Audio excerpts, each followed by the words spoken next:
Terus kata si tukang nggak perlu pakai pondasi, karena langsung pakai slope aja, langsung cor. Loh, kenapa? Mengasihkan apa itu KTA, katanya dia mengaku wartawan juga. Selamat sore pemirsa, seputar info kembali hadir di sela-sela aktivitas Anda, bersama saya reporter Radar News TV yang akan memberikan berita-berita terbaru dan teraktual. Karena tidak terima bangunan IPAL dikontrol, wartawan nyaris dikeroyok warga, diduga instruksi Kepala Pekon Tulung Agung. Pringsewu, Lampung. Perbuatan arogan terhadap jurnalis kembali dialami oleh salah satu oknum awak media dan anggota Lembaga Swadaya Masyarakat (LSM) di Kabupaten Pringsewu. Kali ini perlakuan tidak menyenangkan yang diduga dilakukan oleh Darmawan selaku Kepala Pekon Tulung Agung Kecamatan Gading Rejo Kabupaten Pringsewu terhadap Wendy, 28, salah satu wartawan media harian Lampung Media dan beberapa anggota LSM GMBI Distrik Pringsewu. Wendy mengaku dirinya dikerumuni oleh warga saat mengontrol pekerjaan IPAL di Pekon tersebut, Sabtu, tanggal 25 Juli tahun 2021. Menurutnya saat terjadi perdebatan dirinya sempat mendengar Kepala Pekon Tulung Agung Darmawan menginstruksikan warga untuk menyerang dirinya. Diduga Darmawan tersinggung karena Wendy dan kawan-kawan mendokumentasikan atau mengambil foto pembangunan IPAL dari Provinsi Lampung di Pekon Tulung Agung. Masih menurut Wendy, selain mengumpulkan warga, Darmawan juga mengambil HP miliknya dan mengaku sebagai wartawan juga sambil membanting KTA. Sama yang kerja di sana. Setelah saya wawancara, saya pengen lihat rapnya. Adalah di papan rap itu kan. Di situ saya lihat ada bangunan pondasi gambar. Tapi setelah saya tanyakan sama warga atau sama pekerja di sana, "Bang, ini pondasinya mana?" Terus kata si tukang nggak perlu pakai pondasi, karena langsung pakai slope aja, langsung cor. Loh, kenapa? Sedangkan di rap ini kan harus menggunakan pondasi. Ya nggak apa-apa mas, karena sama kekuatan. Ya sudah, sehingganya saya telepon lah Pak Lurah, nggak diangkat. Saya Pak Lurah, ini pekerjaan tidak sesuai dengan gambar. Datanglah Pak Lurah, datang dengan babinsanya. Saya tanya, Pak Lurah nggak pas dengan WA saya. Ini saya nggak suka dengan wartawan yang seperti ini, main cek bangunan orang, nggak ngomong nggak apa. Loh, ini kan uang negara, kenapa harus Bapak marah, kata saya. Ya sudah, saya lebih baik tulis apa adanya aja kalau begini, kata saya kan. Ya sudah, silakan, saya juga punya media. Bantinglah KTA wartawan. Banting KTA wartawan, mau saya ambil itu KTA-nya langsung dikantongin sama Pak Lurahnya. Sehingga saya bilang, ya sudah Pak Lurah, di sini tidak ada wartawan dan lurah. Kalau memang Bapak mau apa, terserah, saya ngikut cara Bapak. Akhirnya dia ngumpulin warga, ya saya sempat direkam sama dia kan, bahwasanya kalau saya nyari masalah di sana, kata dia. Lo nggak seperti ini, sehingganya Babin juga diem aja di sana. Babin nggak bercerita apa-apa, nggak ngomong apa-apa. Terus singkat cerita, itu Pak Lurah manggil warga, serang, kata Pak Lurahnya kan, sehingganya alat yang kami miliki untuk ukur besi dan ukur material dibuang sama pekerjanya. Akhirnya disitulah keributan terjadi kan. Sehingganya kita pulang masih dikejar sama Pak Lurah, sama Babin, sama warga. Ini dikejar sampai depan Balai Pekon Tulung Agung. Ini Jogja. Dikejar, mau kita tanya lagi, lo mau apa lagi Pak Lurah, kata saya kan. Ini kan sudah di luar daripada desa Tulung Agung.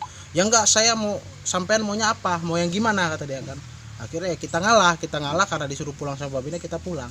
Itu sih singkat ceritanya. Itu Pak Lurah siapa sih? Pak Lurah Darmawan, Pak. Kepala Pekon Tulung Agung. Pekon Tulung Agung. Iya, Kecamatan Gading. Itu kejadiannya sekitar jam berapa? Itu kejadian sekitar jam 11. Ya, jam 11 itulah, Pak.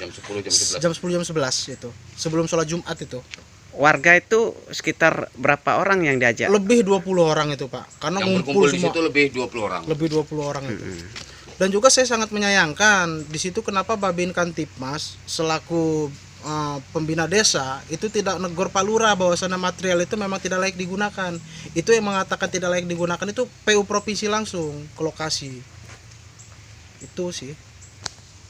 Sementara Suranto, anggota LSM GMBI, mengatakan dirinya dan rekannya sempat dikejar sampai di Pekon tetangga yakni Pekon Yogyakarta oleh Darmawan dan puluhan warga. Dan Pak Santo. Di ini anggota LSM GMBI. Ya. Pak, bisa diceritakan nggak sih kronologisnya kejadian kemarin? Oh iya, ini begini Pak. Memang waktu itu saya sering mediasi ke lokasi desa Solo. Nah itu terutama saya memang lihat posisi besinya kayaknya ukuran 6 sama 10, itu 10-nya 10 banci Pak. Jadi kalau yang kita intugasi harusnya 10 cash. Nah triplek itu ada 2 macam, 9 mili sama kurang lebih itu yang 2 milian paling kurang lebihnya.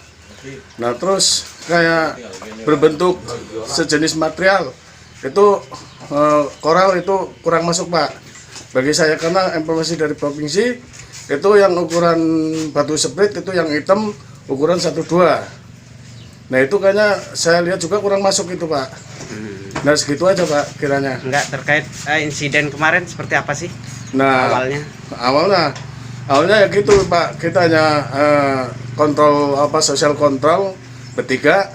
Nah terus waktu itu si Pak Wendy, nah terus koordinasi sama Pak Kepala Pekon. Nah terus ngomong-ngomongan gitu-gitu, akhirnya berikutnya itu terus Kepala Pekon itu terus menyalahkan massa juga, mengasihkan KTA, katanya dia mengaku wartawan juga. Nah itu Pak, terus tiba-tiba terus dia menyerang gitu aja Pak. Untuk menyerang untuk masyarakat menyerang gitu. Banyak nggak itu warga di situ? Banyak Pak. 20 ya sekitar kurang lebih 20. Nah Mas, itu benar tadi di situ ada HP Bapak ditahan sama kepala desa? Ditahan itu, kita ditahan sempat. Kalau HP yang mana ya? HP gua ditahan, tas. Oh ya itu punya Pak Wendy Pak. Punya wartawan ini ya? Ya punya wartawan Pak Wendy. Nah itu sampai ini berikut betul besi, kunci besi yang 8 sama 10 juga itu kan saya bawa besi yang dari Jogja Selatan itu yang ukuran untuk nyamain gitu loh Pak. Itu kan ukuran 10 pas itu ya. Nah itu sedangkan saya bandingkan itu memang udah jauh beda Pak. Nah terus gitunya besi juga itu kunci itu ketinggalan Pak situ Pak. Dibuang kayaknya. Sama siapa itu dibuang? Ya nggak tahu makanya dari masyarakat situ apa pegawai sana yang bekerja itu saya kurang tahu Pak. Nah itu kalau menurut informasinya Bapak sempat dikejar sampai ke luar kampung, betul? Iya Pak. Sampai ke mana itu kampung? Itu begitu kita disuruh keluar kita juga udah sudah berikut keluar, tetapi terus tetap masih dikejar Pak, nyampe Pasar Jogja. Nah, apa ini kita tindakan kita selanjutnya ini? Ya kalau bisa Pak, kita diteruskan aja Pak. Mau lapor apa gimana? Kalau bisa dilaporkan Pak. Oh ya siap. Ini siapa? Mas apa? Pak Samto. Samto, apa jabatan? Saya ke divisi keamanan Pak. Oh divisi keamanan. KSM Gading Rejo. Oh ya. Dari Pringsewu Imron, Radar News TV melaporkan.